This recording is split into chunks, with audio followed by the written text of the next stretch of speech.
But the older I get, the more I can see where my mom was coming from. Her dad had been pretty strict, but it wasn't enough to save her brothers. She was just trying to do better.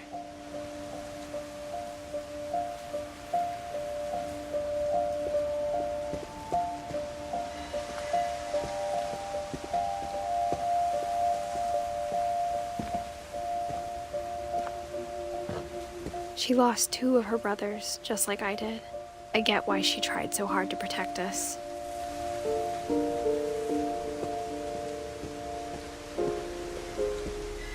There's so many things I wish I could ask my mom now. Part of me thinks this is what she wanted all along. For me to come back someday and find everything out for myself.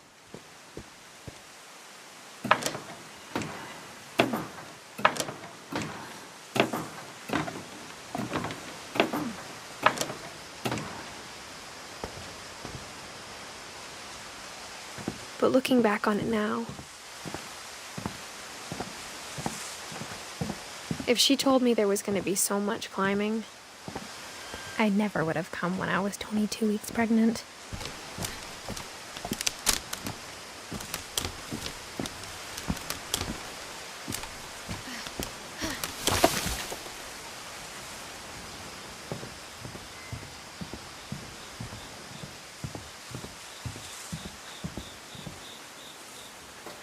I never met Grandpa Sam, but I think he and my mom had a lot in common.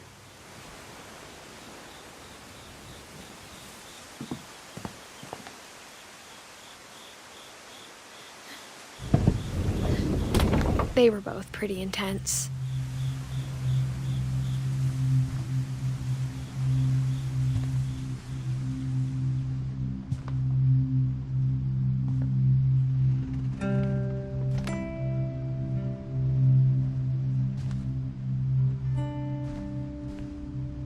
Sam spent his life shooting photos, but Mom said he got nervous being in front of the camera. I guess we're all afraid of something.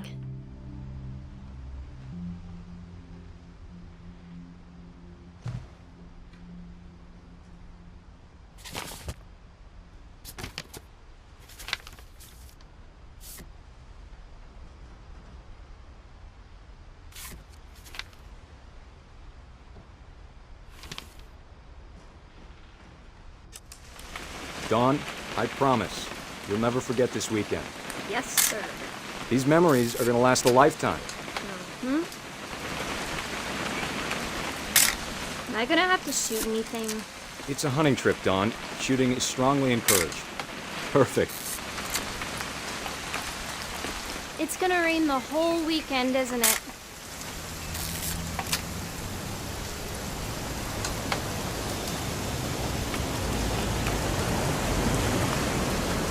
I will never forget this weekend, Dad. That's the spirit. Okay, got it. I'm gonna take some pictures, okay? Just be careful. That camera's older than you are.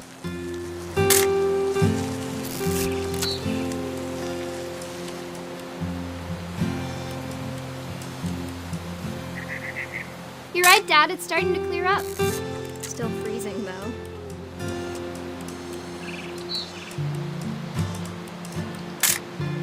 Aw.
Should not have drunk all that coffee.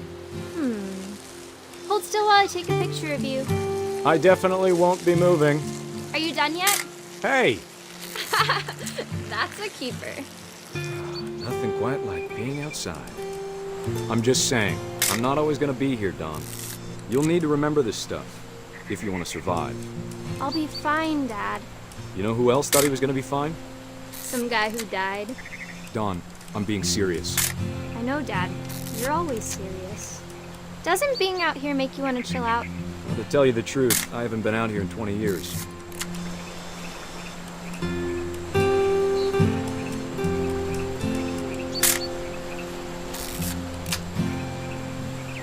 Last time I was with my brother Calvin. Man, that was a great trip. Your grandpa Sven taught us how to fish, how to build a fire.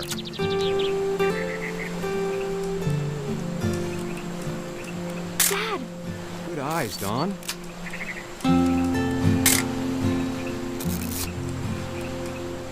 Before you take the shot, let me get a picture of it.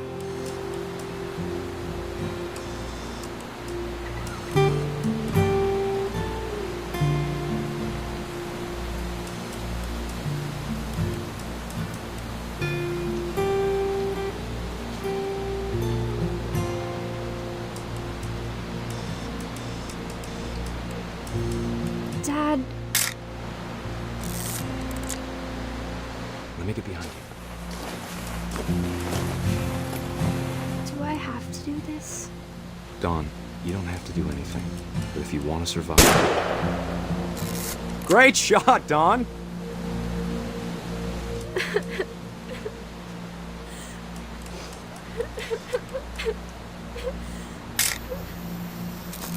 I'm proud of you, Dawn. Always remember that, okay? Dad, it's twitching. I think That's it's totally so- normal, Dawn. Just focus on the camera. Try not to think about... Dad!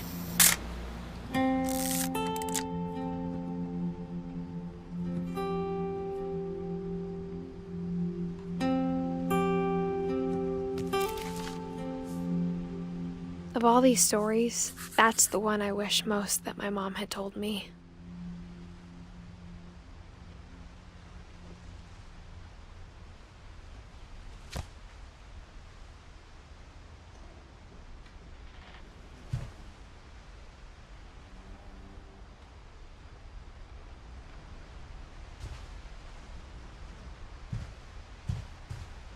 Instead of hiding from death, Sam seemed to go out of his way to meet it.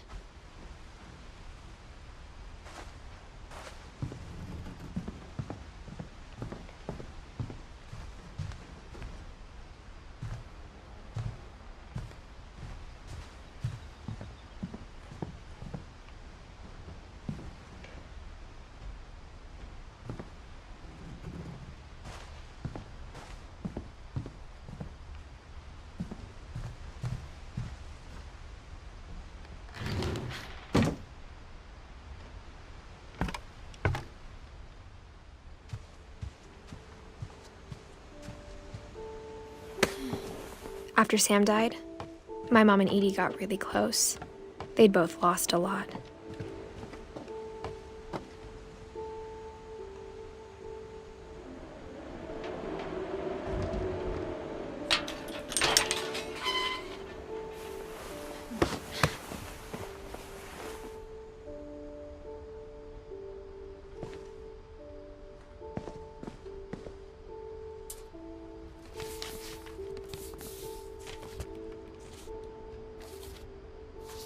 Dear Kay, do you remember the way Gregory used to laugh when he thought he was alone? Like something funny was happening, but only he could see it.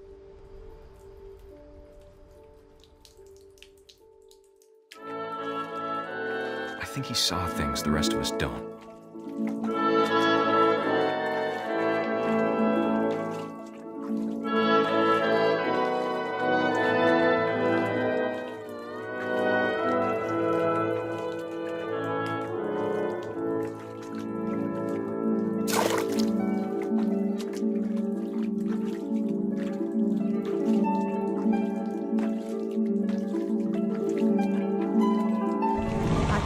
Gregory, it's time to... Hold on, sweetie. Hello? Sam, I told you I don't want to talk right now. I wonder what he saw.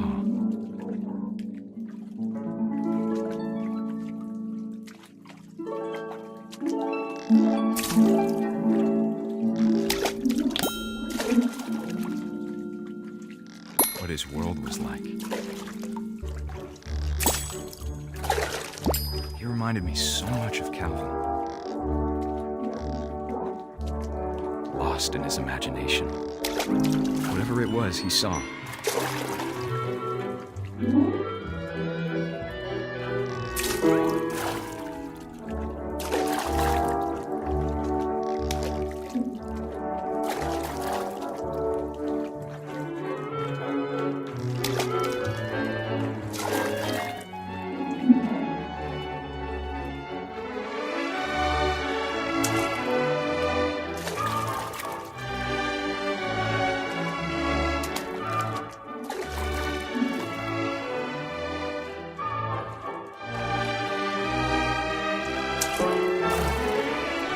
Sure made him happy.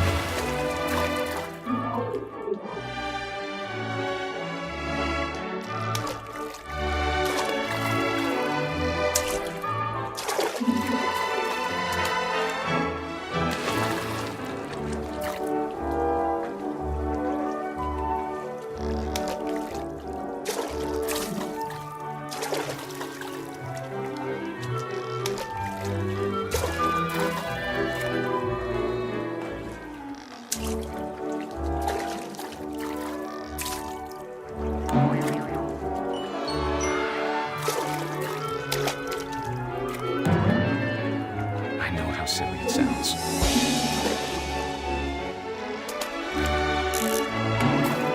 But I worried about a baby being too happy.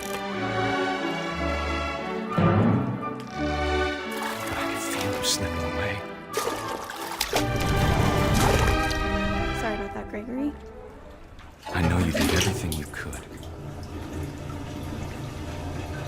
Maybe if I hadn't called that night. Damn it. Hold on, I don't want Gregory to hear this.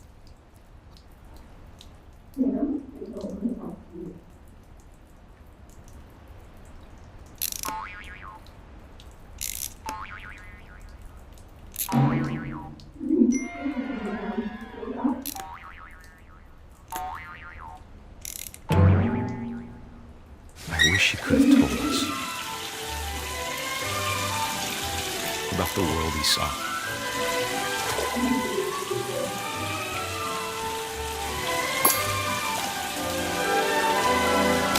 There's so much I don't understand about Gregory, about everything.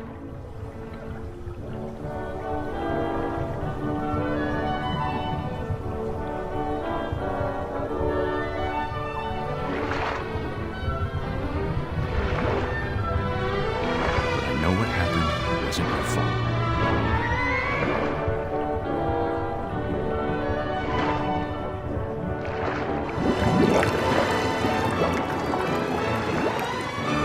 I'm sure he's happy. And he'd want you to be happy too. Good luck, Kay. Love, Sam.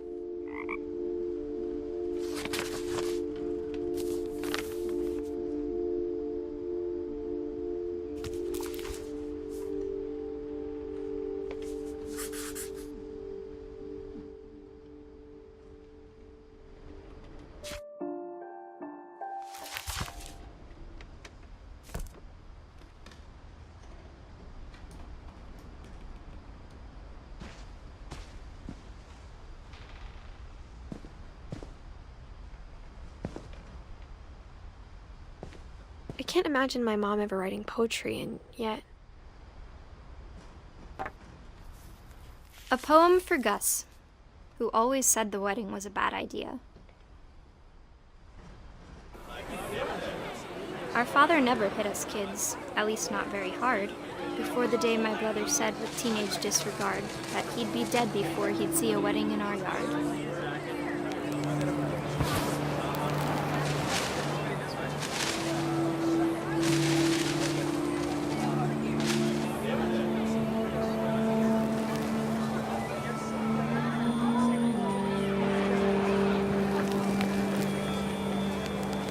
My father made him come, of course, but Gus stood far apart, just flew his kite and bottled up the storm inside his heart.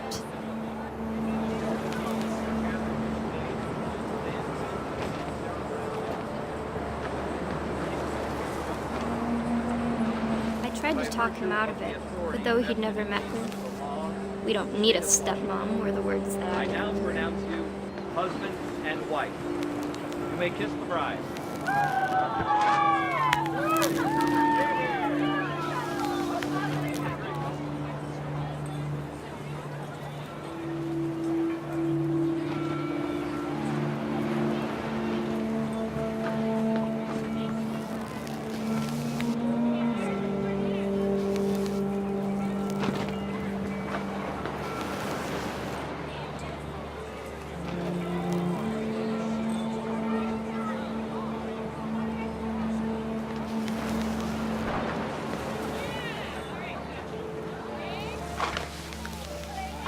When the time for photos came, Dad ordered him to come here. But Gus declined, and as a sign held up his middle finger.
Wind picked up, and panicked geese appeared and quickly went. But all the humans did that day was go inside the tent.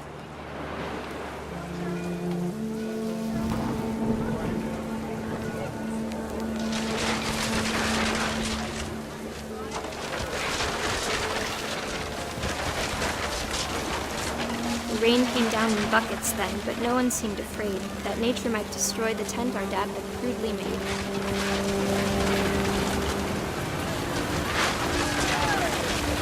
The thunder sounded much too close and full of angry power. But all my father said to this was, "Make the music louder."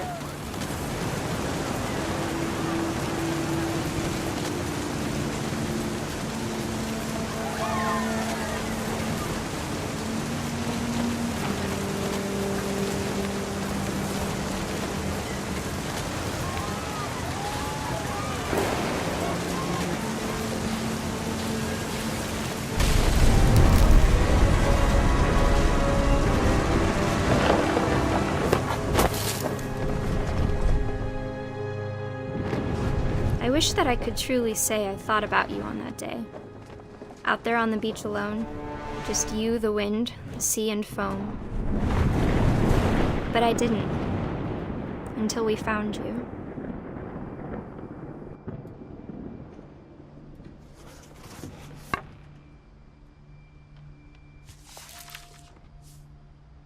She never talked about him, but Mom told me once if I was a boy, they were going to name me Gus.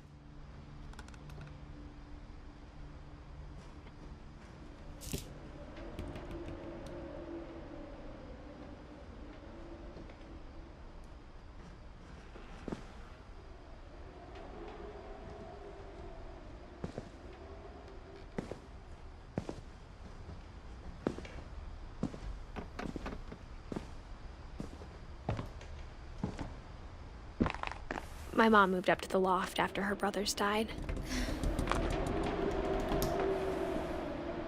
At the time, it was as far away as she could get.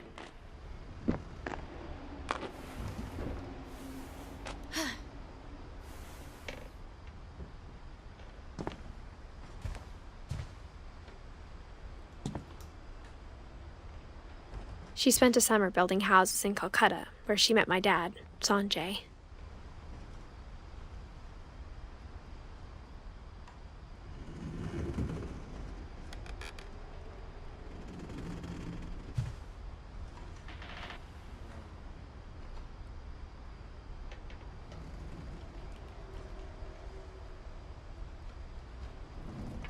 My mom moved to India a week after graduation and got a job teaching English. Louis was born a year later.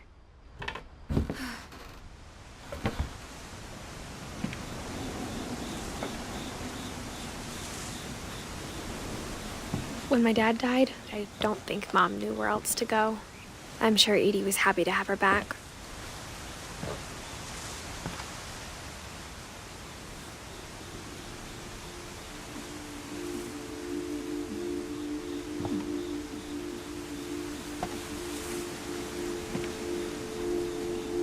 The house had to get a little bigger, but Edie was used to that.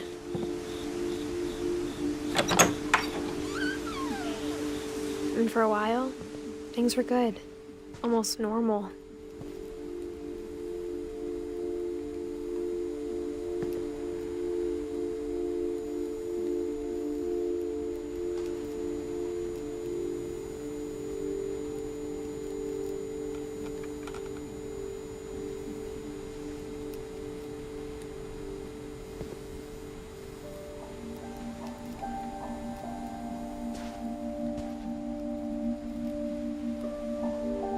But it didn't last.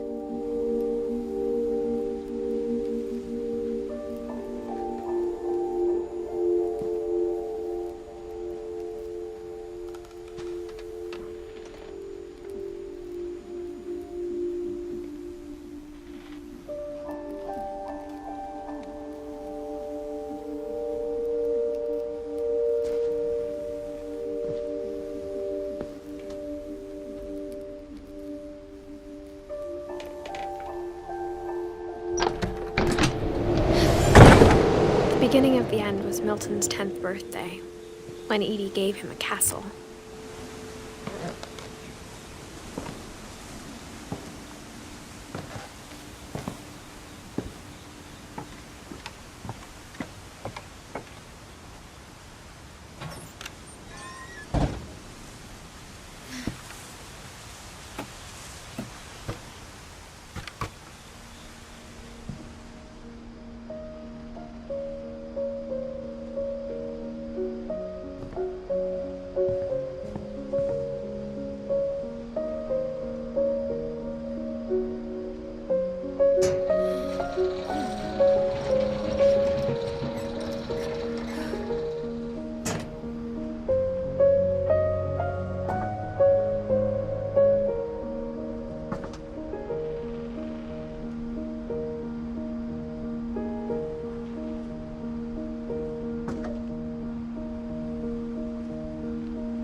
Milton Finch in The Magic Paintbrush.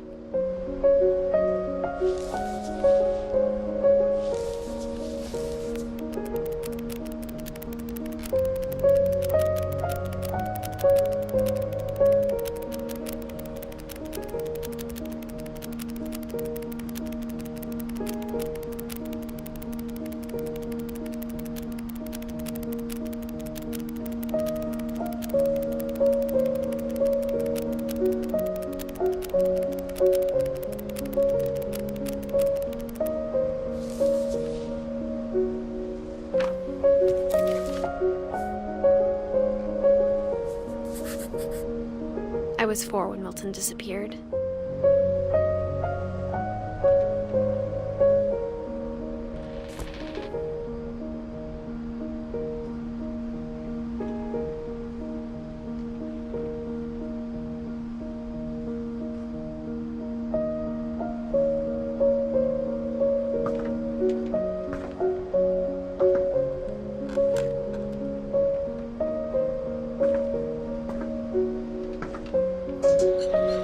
Mom spent months searching for my brother.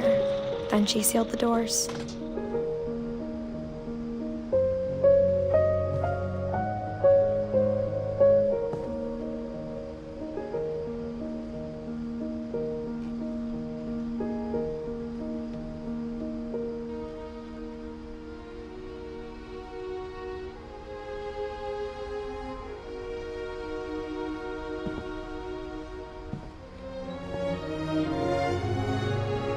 Whatever Milton had found in the house, Mom didn't want it getting out.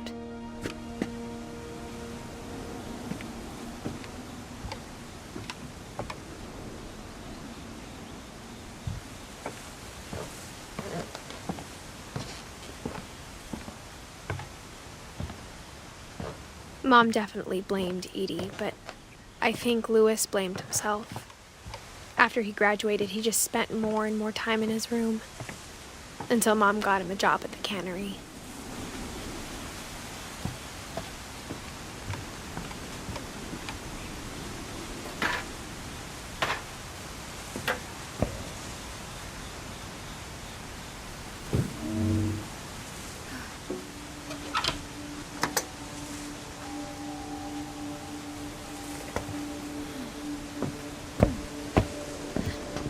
Louis's room smelled very familiar.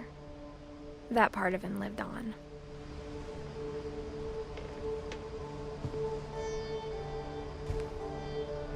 Louis and I spent a lot of time playing games together, but he was surprisingly bad at them. He died a lot.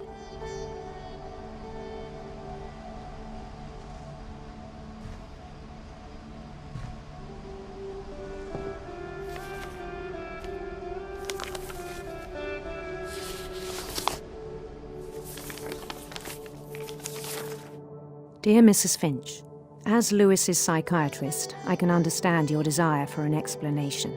As I see it, the trouble began in January, shortly after we convinced your son to seek treatment for substance abuse. Newly sober, I believe Louis first noticed the monotony of his daily life.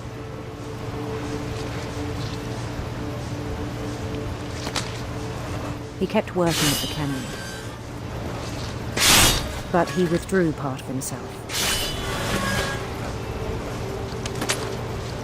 In our sessions, I saw the same behavior.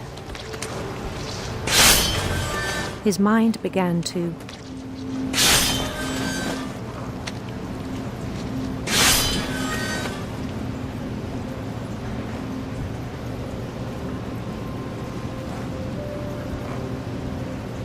wander.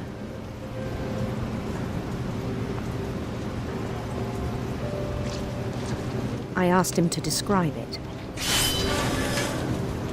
He said he started small,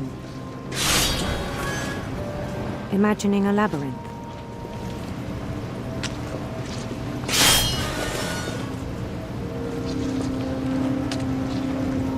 He'd feel his way about. Then something moved. Bats. And toads.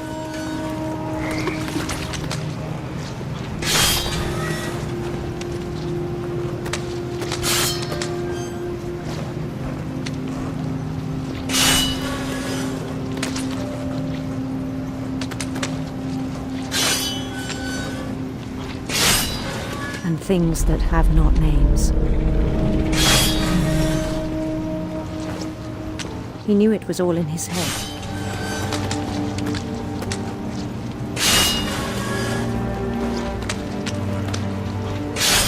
But he took it very seriously. I had hoped he'd find himself.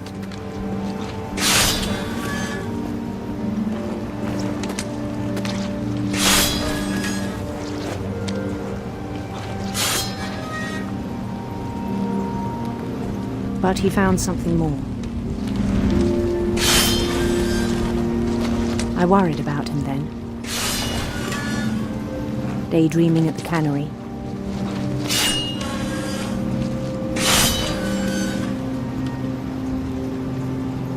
I spoke with his boss. But he said Lewis had become a model employee. Methodical, tireless, focused. Like a whole new Lewis. So I let him go on.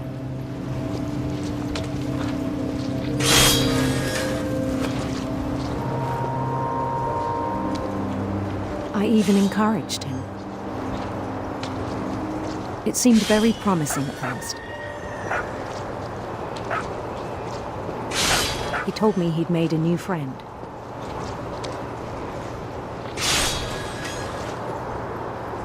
On the edge of a city he named Lewis Topia.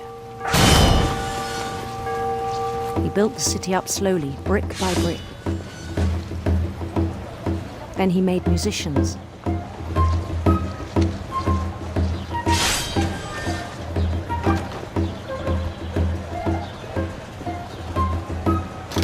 And songs for them to play.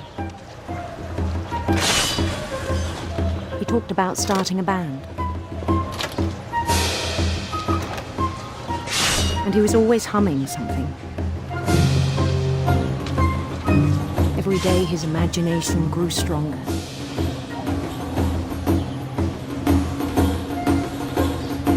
He no longer spoke at the cannery. But his chopping was as reliable as ever. Then one day it struck him that all the cheering crowds, even the stones under his feet, were all in his imagination, so he could do whatever he wished.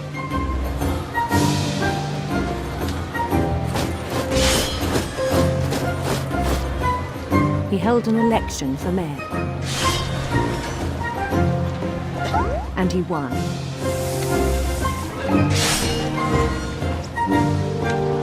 They begged him to stay, but his mind was already wandering. It became a game for him.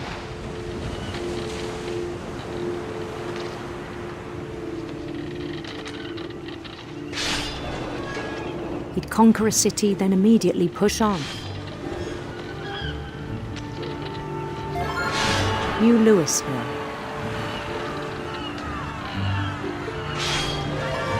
St. Louis. He started drifting away from our reality.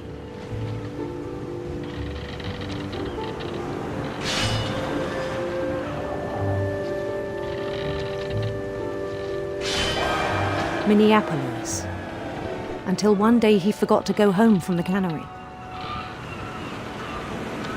Even as his mother pleaded with him, part of Lewis kept sailing on.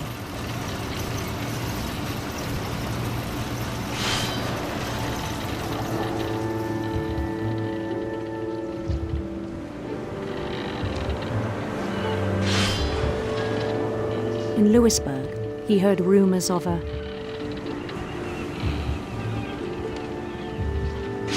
handsome queen.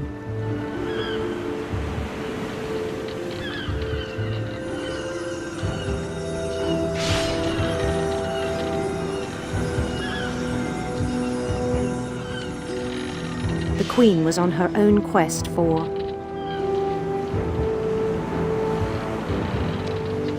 radiant rainbows.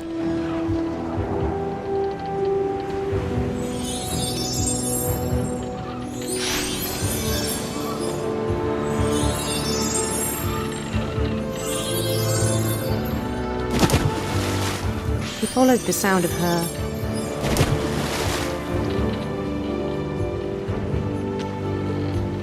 electric sitar.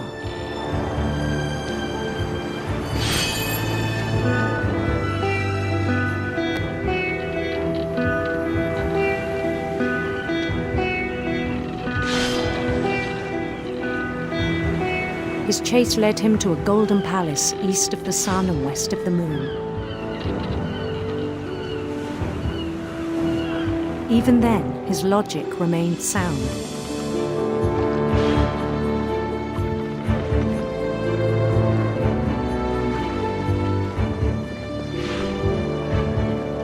He knew the world was all in his imagination.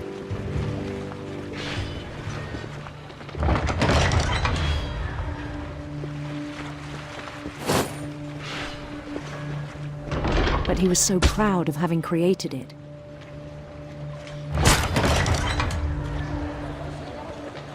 In his own eyes, he'd become something greater than a king.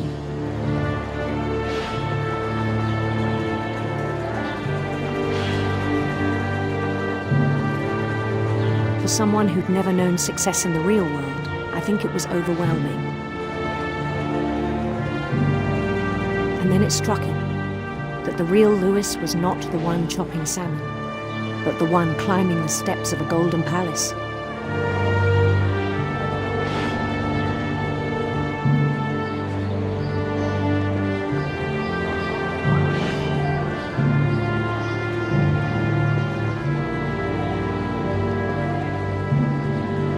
My imagination is as real as my body, he told me. It was hard to argue with him.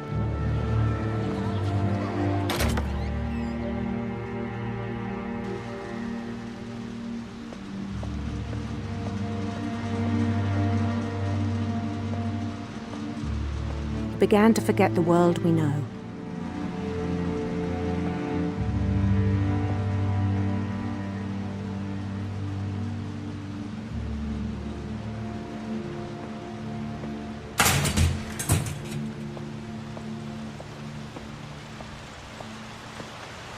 I think it pained him to remember Lewis, the cannery worker.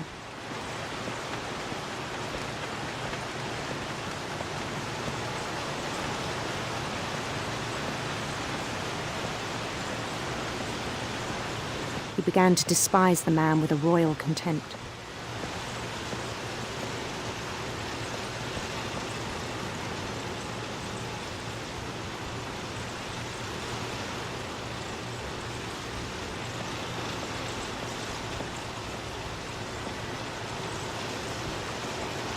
I still thought I could save him.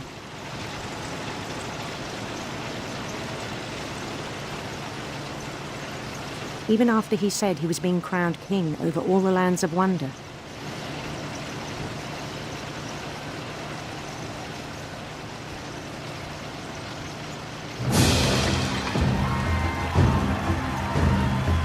The palace would be packed with his companions.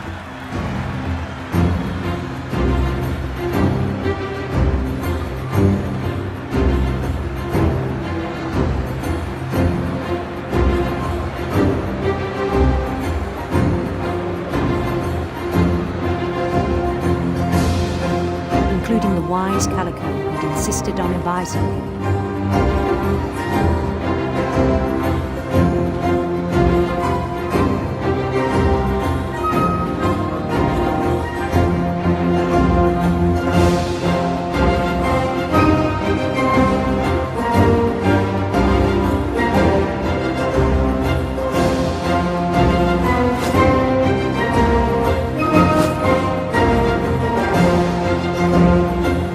Queen waited, holding his crown.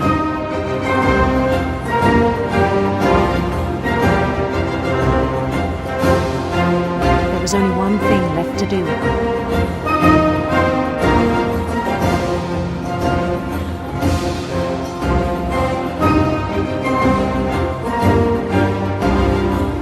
Bend down his head.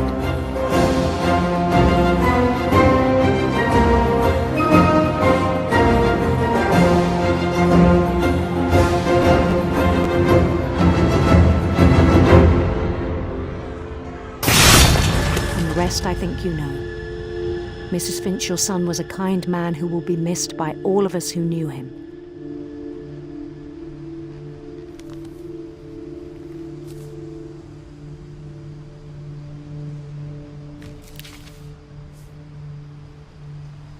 My brother was really cool. I wish you could have met him.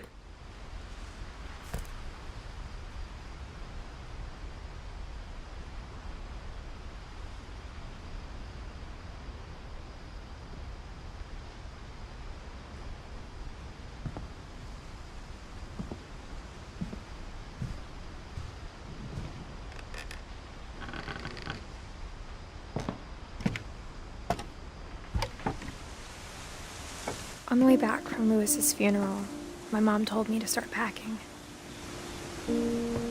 She waited until the day before we left to tell Edie. I'm not sure if she wanted to make it easier or harder.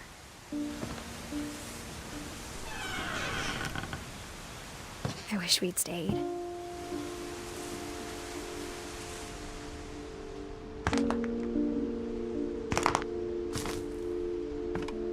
But I understand why we left. My mom ended up leaving everything behind.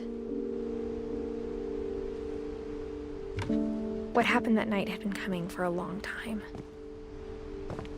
Maybe it should have come sooner.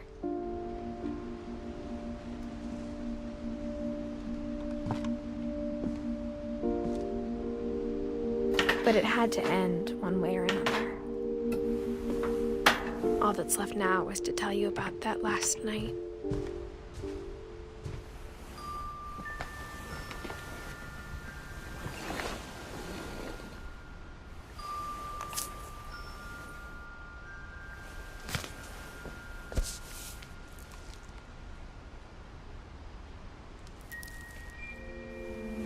That whole last day, Edie just watched us pack and didn't say a word. Until supper, when she raised her glass and said, "To our final night together, and all our final nights apart." Grandma, you know what I said about alcohol. Some of your medications are very Edith, specific. I left a present for you in the hallway. Why don't you go open it? The grown-ups have to argue now. I'm sorry, you're right. We're all leaving tomorrow. Let's just enjoy our last... I'm not leaving. Edith, you're excused.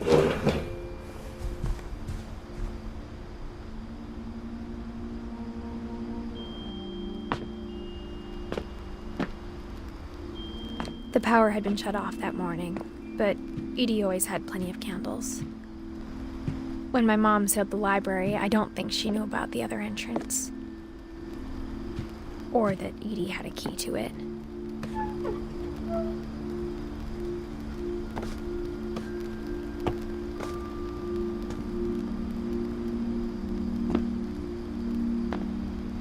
That thing you're afraid of isn't going to end when you leave the house. Edith has a right to know these stories. My children are dead because of your stories. I think it's best if Edith and I leave tonight. We'll have the nursing home send a van for you in the morning, okay?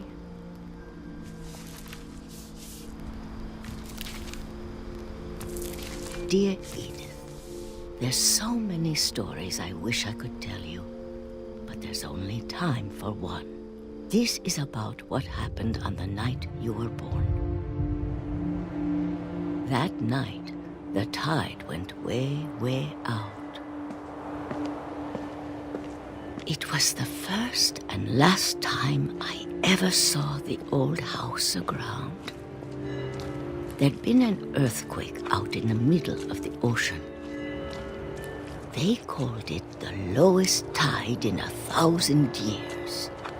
God, it smelled awful. You know, I've seen that house every day of my life.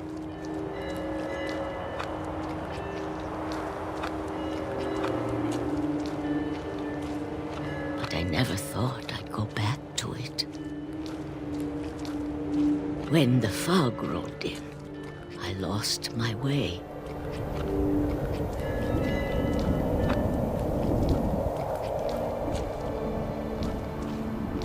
I got turned around.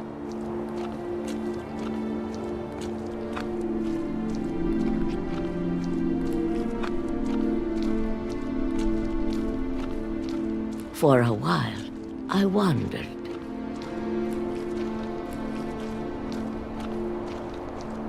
I started seeing things.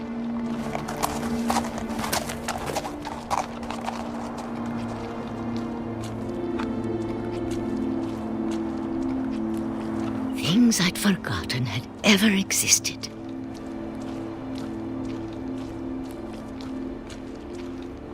But when I saw them, they felt like old friends.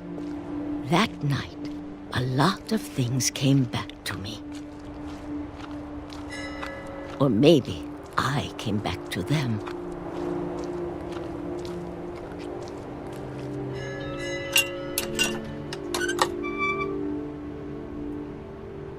Things I can't explain, but that I need you to try and... Edith, what are you doing in here? It's mine. Edith! Mom, you're gonna rip it. Let go! I kicked and screamed, but Mom dragged me to the car.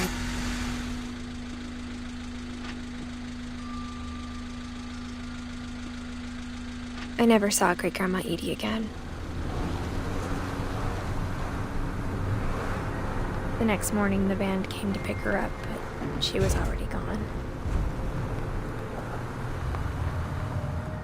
After that, we moved around a lot.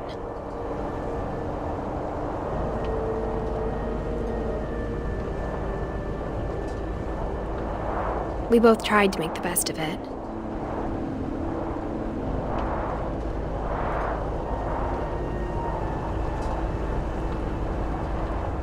A few years went by.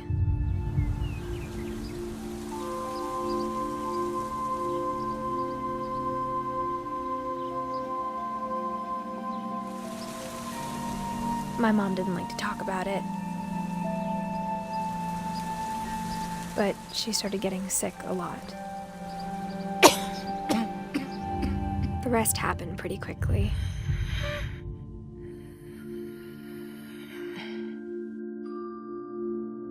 She got better for a while, and then she didn't.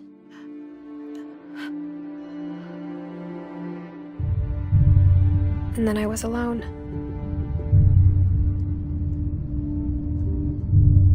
The last Finch left alive.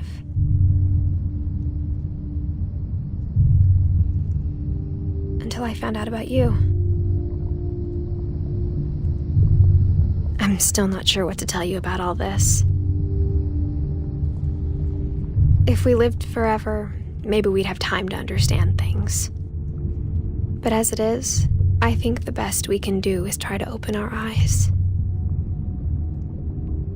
and appreciate how strange and brief all of this is.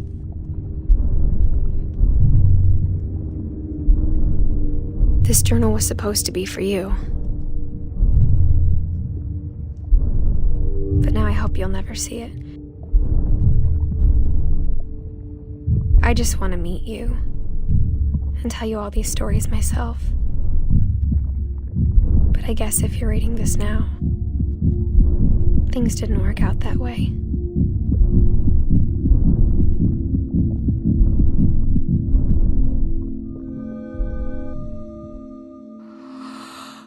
This is where your story begins. I'm sorry I won't be there to see it. It's a lot to ask, but I don't want you to be sad that I'm gone. I want you to be amazed that any of us ever had a chance to be here at all. Good luck.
Her room was like a museum.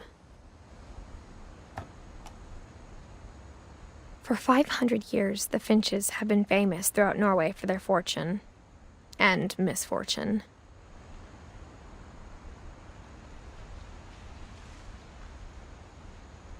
Odin Finch buries the latest victims of the family curse, his wife Ingeborg and their newborn son, Johan. On January 7th, 1937, he set sail with his family and his house, hoping to leave the curse behind. But 40-foot waves off the coast of Washington send the house and Odin to the bottom of the sea. Odin's daughter Edie, with husband Sven and baby Molly, step ashore on their new home, Orcas Island. Odin Finch is the first to be buried in the new family cemetery. His daughter Edie is already dreaming of a new Finch house.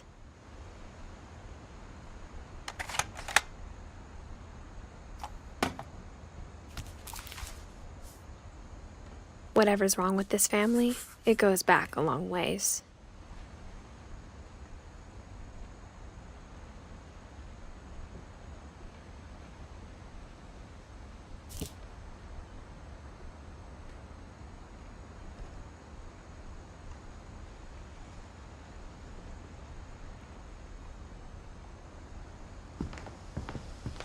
Edie knit me a new pair of gloves every year, just in time to replace the old ones. Louis died a week before we left, but Edie had already started to memorialize him.